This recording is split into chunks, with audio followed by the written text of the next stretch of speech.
Oregon has been built on flash, offense, uniforms, and a brand kind of changing and disrupting the world of college football, right? It has been tradition is our not having tradition is our tradition, right? The uniforms have always been changing. It's always been cutting edge and being unique and being new. Your favorite team's favorite team, right? That's been Oregon. Penn State is the complete opposite of that. They never change their uniforms. They are tradition and rooted in no logo on the side of the helmet, no names on the back of jerseys, right? It is blue and white, and that is it. These two teams are not as different as people think they are, though. In the idea of what Oregon is as a university and how they built and framed their image in the world of college football, both of these teams are built very similarly. Oregon has a distinct and clear-cut advantage at quarterback. Drew Aller and Dylan Gabriel, not even the same conversation or the same caliber of player. Full stop. Oregon is better at the wide receiver position. No doubt about it. No doubt about it, from top to bottom, especially with Harrison Wallace being dinged up and not playing in that Maryland game last week. He's their second leading wide receiver, only behind Tyler Warren, who is an absolute monster. Harrison Wallace is their second leading receiver with 35 catches on the year. He was dinged up. He was practicing yesterday, though, and it does appear that he will be ready to go for the Big Ten championship game.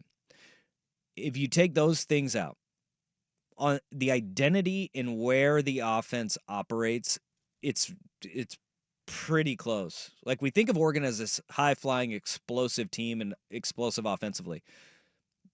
When you look at plays of 10, 20, 30 yards, they're kind of the same. I mean, Penn State and Oregon are right in between each other.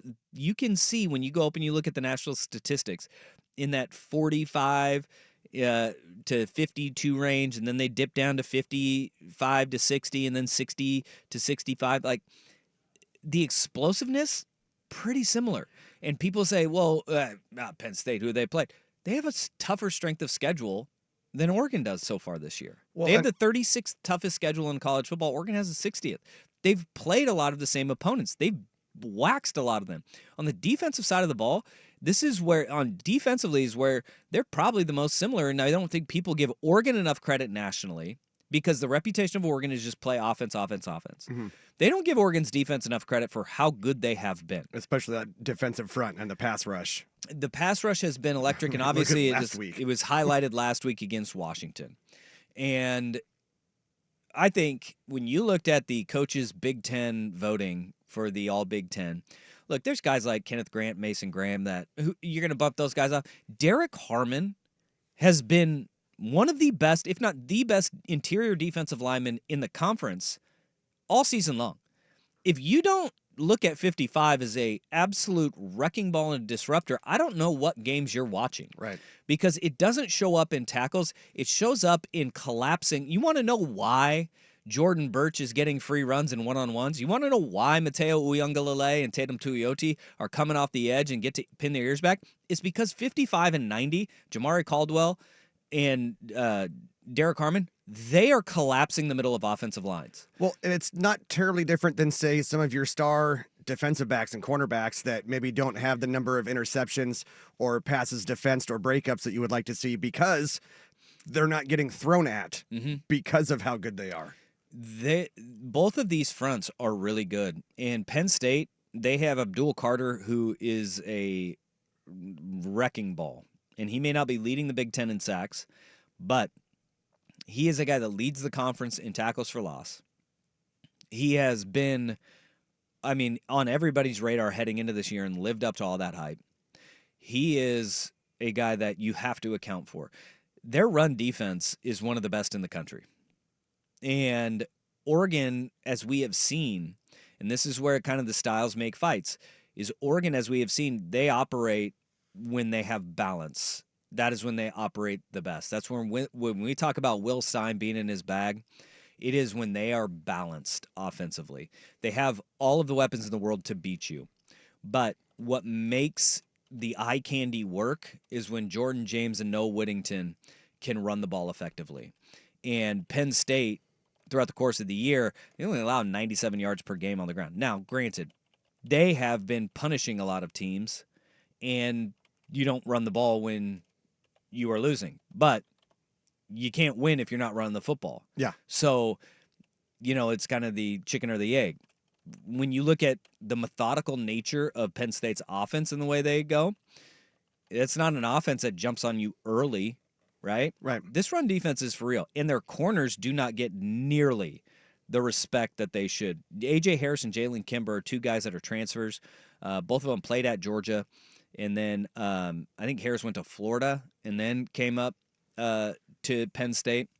Those two are portal gold nuggets that James Franklin found. Mm-hmm. They are as good as anybody that Oregon has seen all season on the perimeter. And that is where, when you look at where this game comes down to, where can Oregon kind of get advantageous position?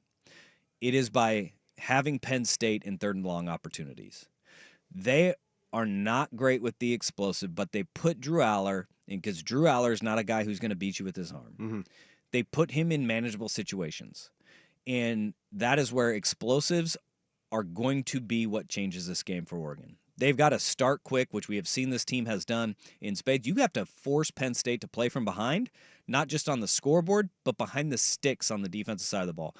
If this game starts and you're seeing Penn State get those 6-yard, 7-yard first down gains, you better hope that shores up really quickly. And that's one thing Oregon's defense does a really good job of, though, is they come out in third quarters. Everybody is concerned about Oregon's third quarter scoring. Their defense does a really good job of closing that gap, too, though. Teams will score on Oregon a lot in the third quarter. Yeah. But that is where, if you can jump out to an early lead, force Drew Aller to beat you, that is where Penn State tends to have their struggles and melt down. But it's not going to be easy, because look at that. Just look at the Ohio State game and the way that game played out. This is a 20-13 game. They're going to want to drag you into deep water, and they're going to want to suffocate you that way. And I think the best part about this Oregon season and the run that they've been on is that there have been 3 times that they've been drug into deep water by teams that they feel they are exponentially better than. And that's Idaho, Boise State, and Michigan, right? Mm-hmm. Yeah. Wisconsin. Drug into deep water and said, all right, how are you going to handle this? The Ohio State game, like, that was tit for tat, toe to toe. Yeah. 2 Goliaths going at it. And right? I'll forgive him a little bit for the Wisconsin one, because Camp Randall is not an easy place to play. No, but at the same time, that survival, that helps you in these moments and getting over the top, because that has been where Penn State, in the big games and the big moments, they have not, right? Yeah. And that's where the big moment, that Ohio State game, it gives you a little bit of that feeling that when you hear the players talk after that game of, nope, we knew the defense was got it. When they got that field goal and we were putting the defense back on the field, we knew they got it. White knuckling it. But there's that kind of that faith and that belief of they've been in that deep water against really good teams and found a way to get out of it. This is a well-timed tweet that just came across the timeline here. Would you care to take a guess at James Franklin's record straight up against AP top 5 teams as Penn State's head coach? I think I saw this at the beginning of the year. Did you? And I think at the beginning of the year, wasn't it like 0-5? He's 1-13. He's 1-13. 1-13 outright against AP top 5 teams. So he's due. That's all right. So you're doing you're telling me there's a chance. Yeah. Yeah. But if you think of where this Penn State team is, they've gone through right tackle. They had an injury, and that is of concern. Look, Oregon's been kind of beat up too, but they've had injuries at right tackle. Their second leading receiver, the interior of their defensive line has been banged up and kind of the bumps and bruises over the course of the season. One thing that you can say about this Oregon team is that they've been getting right at the right time, right? Last week, getting Tez Johnson and Jordan Birch back with no restrictions to either one of those guys last week, right? That is huge at this point in the year, in this juncture of the year, and kind of that slow playing those guys and not rushing them back too soon has paid dividends. I think that we are in for it's going to be Vegas thinks it's a 3.5-point game. I see this game playing somewhere in there because these teams are far more similar than people want to give them credit to being because of what they are, identity on the defensive side of the ball. Oregon has an advantage on offense. Full stop.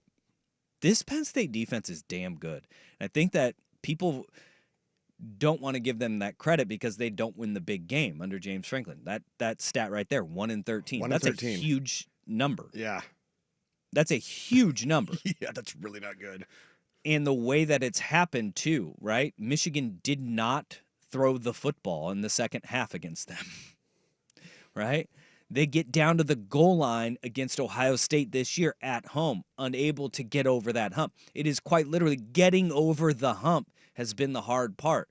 But they play those games tight. They play them so tight over the last 2 years. It's a really good team. It's going to be a slobber knocker, as Jorgie likes to call them. Yes. Right? In the trenches, third down, and which team can pop the explosives and turn the game on its head. I'm excited for it. Yeah. I'm excited for it.